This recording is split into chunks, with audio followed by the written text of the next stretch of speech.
Okay, hi everyone. Mr. Mellinger, AP Chemistry at Hoover High School, and this is day 3, January 30th, 2019, where I'm going to work through the problems that I gave you today in class, and if you didn't finish any of them, you can get these solutions now. I'll work somewhat quickly. If you need to see something again or go back, just go ahead and rewind or pause and take it back. And if you just want to see the solution, don't want to hear the explanation, just skip ahead until you see the completed solution and you can go from there. Okay, so here we go. So we're going to diagram oxygen, draw a simple Bohr model of the atom. So over on the side here, I'm going to just write what you would see on the periodic table, which is that oxygen has an atomic number of 8, symbol of O, it's oxygen, and it has an atomic mass of 16.00. Okay, I'm going to go ahead and draw my nucleus right here, and inside I'm going to put a P for protons and N for neutrons. Okay, so right away we know that the atomic number is 8. That's how many protons that oxygen has. That is what defines oxygen, is the number of protons. Must be 8, no matter how many electrons or neutrons it has. If it's electrically neutral, it must also have 8 electrons. So we can fill those two numbers in right away, and we can fill in the nucleus over here in our diagram, okay, as 8. Next thing we want to do is figure out how many neutrons. So we take this number, and that's the atomic mass, and we round it off to the nearest whole number, which makes the mass number, okay? So right here, I'm going to have protons plus neutrons, and that's going to be 16. We know already the number of protons is 8. We subtract those two numbers, and we get 8 neutrons. So we can fill that in our nucleus and also over on our scoreboard here. Okay, so we've taken care of protons and neutrons. Orbitals. When you look at the periodic table, I realize I didn't give you one yesterday. You'll get it in class today, but you can always get one on the internet. I'm going to zoom out a little so we get a wide view of the periodic table. And the way you tell the number of orbitals is by what row or period the element is in. Hydrogen and helium are in the first period, first row, and then down here everything from lithium over to neon are in the second period or row, and that includes oxygen. So that means second row means 2 orbitals. So what we're going to do then is we're going to draw the first orbital, and these are energy levels. Electrons can only occupy specific energy levels. They can't be in between energy levels unless they're transitioning from one to the other, but they can't stay there for any period of time. So we have 2 orbitals because oxygen is in the second row. So we will go ahead and fill that in for orbitals as 2. And then valence electrons. The way you know how many valence electrons an element has is by how far to the left, excuse me, to the right from the left the element is. So let's look at oxygen's right here. So if we start on the left, we have 1, 2, 3, 4, 5, 6. That means oxygen has 6 valence electrons. Those are electrons in the outermost shell. So I'm going to go ahead and put that right there. We know that oxygen also has 8 total electrons, so let's go ahead and draw the diagram. The first 2, and by my convention, I always put them at the bottom. There's no reason you have to do it that way. I just do it. And we pair them up. Sometimes in diagrams, you'll see them on opposite sides. I like to do it this way, and the reason has to do with Lewis dot diagrams, which we're going to get to shortly. I'd like this diagram to mimic what are called Lewis dot structures, and we'll do those in just within a week, okay? Now I have 6 more left. So we spread them out. Electrons are like people. You walk into the movie theater, you know, you don't want to sit right next to somebody you don't know. So the guy's sitting there, so you go, somebody else sits there, somebody else sits there, somebody else sits there. Now all of a sudden, it's starting to fill up. So now the next person, the next guy, this is the 5th electron, has to be next to somebody, and so does the 6th one, has to be next to somebody. And bam. There you have your 6 valence electrons, 8 electrons total. So that's a complete diagram for oxygen. What you're going to find is significant as we go on through this course is that these 2 paired electrons cannot pair up or match up with electrons in other atoms, so they can't form chemical bonds. But these 2 unpaired electrons, just think of them as being unmarried, they can get married to electrons from another atom and form chemical bonds. We'll talk about that in the near future. Okay, let's move on to neon, right? So neon, you look at your periodic table, it's Ne, It has an atomic number of 10. Okay, the word neon is below that on your periodic table, and then its atomic mass is 20.18. All right, so first of all, 10. It has 10 protons. If it doesn't have 10 protons, it's not neon, it's something else. So it has 10 protons. When it's electrically neutral in its natural state, it's balanced off by 10 electrons, 10 positive, 10 negative. Okay, now we're ready to figure out neutrons. So we take the atomic mass and we round it to the nearest whole number. That gives us the mass number. So this is protons plus neutrons, and that's going to be 20. 20.18 rounds down to 20. The number of protons by itself we just got from the atomic number, that's 10. And so you subtract and you get 10 neutrons. You don't always have the same number of neutrons as protons, but it's particularly in smaller atoms, and it's generally pretty close to the same. So let's go ahead and draw our diagram. So here's the nucleus. Just draw it as a little rectangle so you don't get it confused with orbitals. Protons, neutrons. And we have 10 protons, 10 neutrons, and that takes care of the nucleus. Okay, now we're ready for orbitals. Go ahead and write this here. Now we're ready for orbitals. All right, so here we go. Neon, just like oxygen, the previous example, is in the second row. There it is. So everything in the second row has 2 orbitals. Second row means 2 orbitals, 2 energy levels. So we're going to go ahead and draw one circle there for the orbital number 1. And one circle there. By the way, orbitals are also often known as shells. Generally in this class I use the term orbitals. Okay, so we have 2 orbitals. And now valence electrons. Well, neon is way over on the right hand side. So it's got 1, 2, 3, 4, 5, 6, 7, 8. So its second orbital can only hold 8 because that's at the end of a row. It's at the end of the second orbital. So again, the way I place them is I spread them out at first. The first 4 get spread out, and then the 5th through 8th have to be paired up. Okay. Boom. So the first orbital, I forgot to fill that in. I should have filled that in first. The first 2 electrons would have gone in the first orbital, and then the last 8 would have gone in the second orbital. Now you notice how both orbitals, no vacancy, no vacancy. You can't fill up any more. You can't put any more than 8 electrons in the second orbital or any more than 2 in the first orbital. That's called the octet rule. Octet means 8.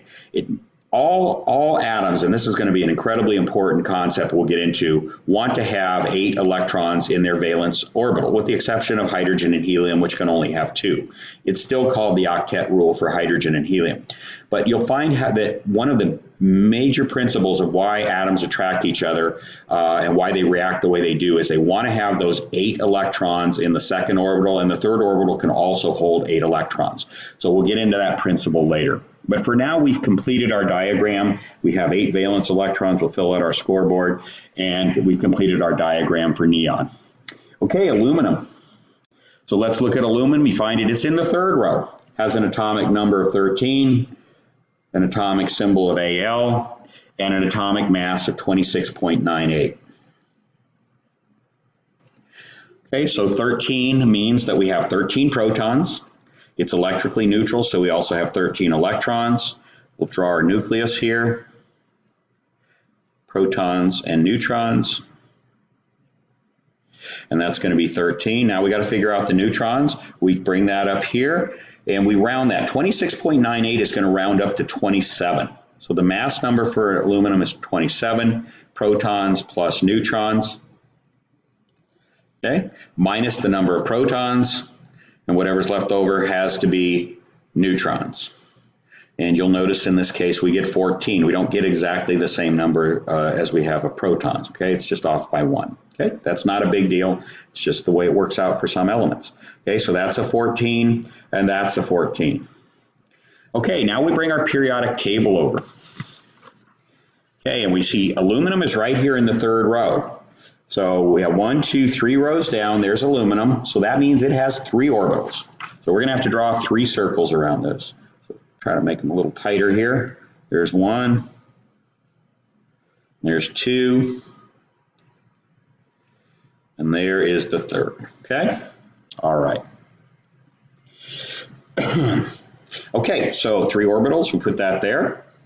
All right, valence electrons. So we can come over here to the third row again, and aluminum is right there. And how many places is it from the left? 1, 2, 3. So that means that aluminum has 3 valence electrons. And we'll discover that as we place the electrons. So we have 13 electrons in all. Let's start placing them. The first orbital can hold 2. That's always true. It's filled, no vacancy. The second orbital can hold 1, 2, 3, 4, 5, 6, 7, 8. And now the second orbital is filled. And how many have we used? We've used 10 in all. 2 plus 8 is 10. So we have 3 more, and those are our valence electrons. 1, 2, 3. And notice that all 3 are unpaired. So they can match up with the electrons from other elements. And that takes care of our diagram for aluminum. Okay, so we're going on to sulfur and then magnesium. I'm going to do these fairly quickly. What you want to always try to do is do them by yourself before you see me do them, okay? Test yourself. That also makes homework and assignments more interesting if you challenge yourself to do it yourself and then see if you got the right answer. So here we go. Sulfur over here is the atomic symbol is S. We look at the periodic table and we see that the atomic number for sulfur is 16. And we see the atomic mass of sulfur is 32.07. Okay, so I'm going to go ahead and draw my nucleus here, protons and neutrons. Okay, and since I have an atomic number of 16, that means I have 16 protons and 16 electrons, electrically neutral. I'm going to go ahead and put the 16 in the nucleus there. Okay, I'm going to come up here and do my subtraction. I round 32.07, it rounds down to 32. And that's the number of protons plus neutrons together, because each one has an atomic mass of 1. And so if the mass is 32, there must be 32 protons and neutrons. I'm going to subtract the number of protons, which we said was 16, and we will end up with 16 neutrons. Okay, so that's going to go in the nucleus. It's going to go on our scoreboard. Okay, there we go. Keep on moving. Orbitals. We look over here, and there's sulfur right there. It's in the third row, as you can see. So that means it's going to have 3 orbitals. And we can draw those. I didn't leave myself much space here. I'll try to squeeze them in. There's 1. There's 2. And we just got number 3 in there. Okay, there you go. There's your 3 orbitals. All right, next thing is how many valence electrons. Sometimes that's the only thing you want to know about an atom is how many valence electrons. You don't want to have to go through this whole diagram. So knowing that it is how many elements from the left is nice to know. In this case, it's 1, 2, 3, 4, 5, 6. 6 elements from the left of its own row. So that's a 6 there. And so now we're ready to fill in our 16 electrons. So 2 of them go in the first orbital, bang, and that one's filled. First orbital can only hold 2. Then we go ahead and fill in the 8 that are going to go in the second orbital, and I'm just going around the world here like I usually do. Okay, and there's 8 electrons, so you've used 10 in the first 2, and you have 6 more, and we said there were 6 valence electrons, and there's 6 more, so we're going to do the same thing, go around the world here, electron, electron, electron, and now they have to start pairing up. There's an electron, and there's 1 more. That's a total of 16, so I have 2 unpaired electrons in sulfur, and that's going to be significant in the way that sulfur reacts chemically. Go on to magnesium, Mg, and we look at our periodic table, and it has atomic number 12, atomic mass of 24.31.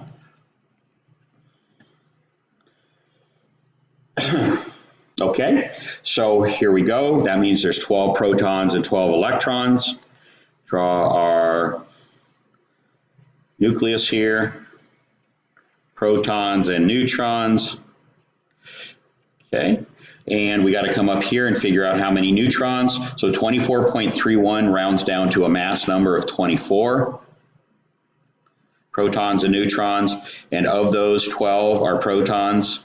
So we get neutrons, we get also 12. 24 minus 12 is 12. So we fill that in there. Fill in the protons as 12 as well. Put the neutrons there, and we're off to orbitals. Okay. We look at magnesium, just as in the case of sulfur, magnesium is in the third row. So there's 3 orbitals for magnesium, 3 energy levels, 3 shells.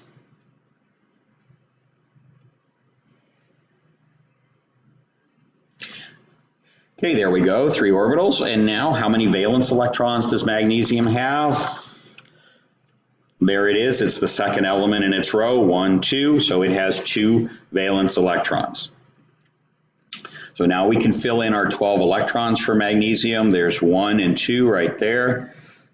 Go down to the second orbital, there's 3, 4, 5. Actually, I shouldn't have put that one next to it, right? I should have gone around the world first, but we're ultimately going to fill in that spot there. So there it was filled in. Next one is this one, and this one. Okay, so you have 8 electrons either way in the second orbital, and now you have 2 more left. You have 10. You have 12 total. You used up 10. The last 2 are those 2 valence electrons. One goes there, one goes over there, and that completes the diagram for magnesium. Okay, we'll continue on now with a new topic called significant figures. Okay, hi everybody. We're going to continue on with significant figures. You may hear some background noise here, but hopefully you can hear me clearly. So significant figures are used to express the precision with which you're doing a scientific measurement. When you do a calculation on a calculator, it may give you 10 digits, but those digits aren't necessarily meaningful in getting the answer to your problem. So what we're going to do is learn how scientists deal with how many digits they should use. The rules of significant figures will answer how many digits you should use in a final answer. So let's go over the rules and then we'll apply them. All non-zero digits, that would be 1, 2, 3, 4 and on, are significant. Zeros that are between non-zero digits are significant. Zeros after non-zero digits are significant only if there's a decimal point somewhere in the number. And finally, zeros before non-zero digits are never significant, even if there is a decimal point. Okay, so let's go through these problems. I'll do them kind of quickly. We did them all in class, and I'll try to explain them if you didn't understand that. So 2.75 has 3 non-zero digits, so that's 3 significant figures. 3081 has 3 non-zero digits and a 0, but the 0 is in between 2 non-zero digits, so there are 1, 2, 3, 4 significant figures. Okay. 3080 is got 2 zeros. Now one of them is in between 2 non-zero digits, but one of them is after it, and there is no decimal place in the number. So this 0 is not significant because there is no decimal place. I take that back, my bad. It's 3.080. So these are all significant, my bad. So the zeros are all significant because non-zero, non-zero, a 0 in between, and a 0 after where there is a decimal. That's the third rule right here. Means all 4 are significant. I wasn't looking at that one correctly. Okay, look at these two. 500. So there's no decimal point in this number. So these zeros are not significant. Only the 5 is significant. So there's 1 significant figure. Here there is a decimal point. That means these zeros are significant. So there's 3 significant figures, the 5 and the 2 zeros, so that's 3SF. Okay, over here. Leading zeros are never significant. That's the rule number 4. So the 2 is significant, the 8 is significant, and because there's a decimal point in this number. You want to give me a pizza? Hang on, guys. Okay, guys, I have a few disruptions here at lunchtime. Okay, let's keep going. These 2 zeros are in front of the non-zero digit. You can go ahead and have some too. So the 2 is significant, the 8 is significant, and this 0 is significant because there is a decimal place there. So that's 3 significant figures. How about this one? Significant, 0 in between 2 non-zeros is significant, and the 8. So there's 4. These last 2 are not significant because there's no decimal place. Okay, so that's the rule number 3. So this is 4 significant figures. Okay, decimal point here, everything there is significant, including the 0. So that's 6 significant figures. Okay, here you have a decimal point. The 1 is, of course, going to be significant, and these zeros are as well. These zeros after the 1 because there is a decimal point. The zeros before the 1, none of them are significant under any circumstance, so this is 4 significant figures. 40,000 has got a 4. The zeros are not significant because there's no decimal point, so that's going to be 1 significant figure. 50,000, again, you want to look for that decimal point. There it is. All the zeros are after the 5, and there is a decimal point. So okay, bye-bye, take care. So that means all of these are going to be significant. That's 7 significant figures. Okay, that's significant, significant, significant, significant, and because there's a decimal point, that's significant as well. That's 5 significant figures. Okay, this one is the one we're going to find out about. I'll let you know on this one tomorrow. Okay, significant, significant, significant, because all non-zeros are in between non-zeros. These two are significant because there's a decimal point, okay? So rule number 4 again. So that's going to be 5 significant figures. The 0 out in front here is not significant, never significant. Okay, these zeros are never significant because they're in front of the first non-zero digit. So you have 1, 2, 3 significant figures. Okay, not too bad. Okay, let's go over to the other next page. Now we're going to do some multiplication. So here very simply is the rule. Your answer, the significant figures of your answer is going to be the same number of significant figures as the number that you multiplied or divided by with the least number of significant figures. So let's just go through these and look at that. Let's look at that one thing. 3 significant figures, 2 significant figures. So your answer is going to have 2 significant figures. 3 significant figures, 2 significant figures, your answer is going to have 2 significant figures. Okay, 2 significant figures and 1 significant figure, so your answer is going to have 1 significant figure. Okay, there's 6 significant figures and 1 significant figure, so your answer is going to have 1 significant figure. Okay, 3 significant figures and 2 significant figures, so your answer is going to have 2 significant figures. 4 significant figures and 3 significant figures, your answer is going to have 3 significant figures. Okay, now we got 3 numbers. 2 significant figures, hey, how you doing? 2 significant figures, 4 significant figures, and 3 significant figures. So the 2 significant figures is the least, so your answer is going to have, I'll write it down here, 2 significant figures. Okay, here you only have 1 significant figure. The 5, because there's no decimal there. Okay, there you have 3, there you have 3, so your answer is going to have 1 significant figure. Okay, so we'll go ahead and do the calculations. Go ahead and do the calculations for this. Okay, so we're going on and we're doing the significant figures calculations here for multiplication and division. You can see that I've done all the calculator calculations along here. So let's go through and figure out what these answers should be in terms of significant figures. This one has 2 significant figures, so we're only going to use these 2 digits right here. Now the last digit, what we have to do is go 1 beyond the last digit, this one, to that, and determine which way we're going to round this. So 1 is going to round back down to 0. So the answer is 20,000. And that's your final significant figure answer. Okay, let's move on over to this one. This one's going to be 2 significant figures. And we have 4 here, 1, 2, 3, 4. So we're only allowed to use 2 of them. So the answer is going to be 0.5, and then the last significant figure is this 4, and the 0 here, the next digit after, is going to round it back down to 4, so that's the answer, 0.54. Okay, next up we have 0.0092. This is only going to be 1 significant figure. That 9 right there is our first significant figure. The 2 is going to round that back down to 9, so it's going to stay at 9. So the answer is going to be 0.009.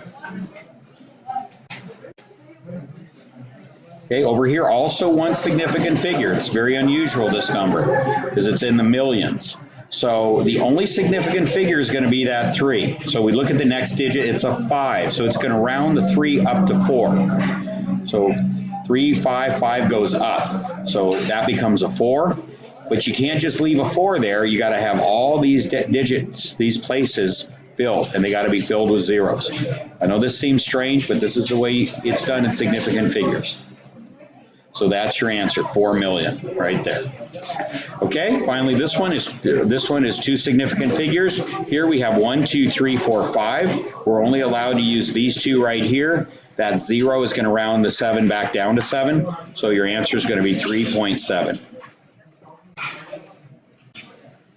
Over here we have 3 significant figures. This is showing us 6 significant figures. We can only use 3 of them. So that's the 2, the 2, the 3. So now we have to look at the next digit, the 9, and that's going to round the 3 up to a 4. So your answer is going to be 2.24. Okay, over here we also have 6 significant figures there, but because of these 3 numbers, the smallest one in terms of significant figures was 6.2 is 2 significant figures. So the only 2 figures we're going to be able to use is this 55 right here. This 7, however, is going to round this 5 up to a 6.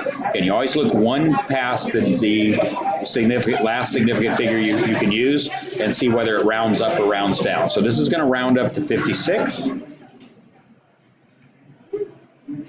Okay, and we can put a decimal point there, but we don't need to put anything after the decimal point. Okay, here we have a whole lot of significant figures. We have 8 in all, but we're only allowed to use 1. Sounds kind of crazy. So the answer is going to be 2. This is the significant figure. The 4 rounds back down to a 2. So it's 2, 0, 0, 0, 0. And we should put a decimal point right there to indicate because there was a decimal point to start with. Okay. And that takes care of our significant figure multiplication and division. So tonight you're going to watch the Day 3 Chemistry, History, and Sig Fig edition. That'll be online by around 6 o'clock. This one's gotten up a little bit quicker. Take notes as you see fit. I'm not being too particular about that, but I do want you to take notes, okay? And we'll have an assignment relating to this tomorrow. All right, thank you. Have a good day, and we'll see you tomorrow.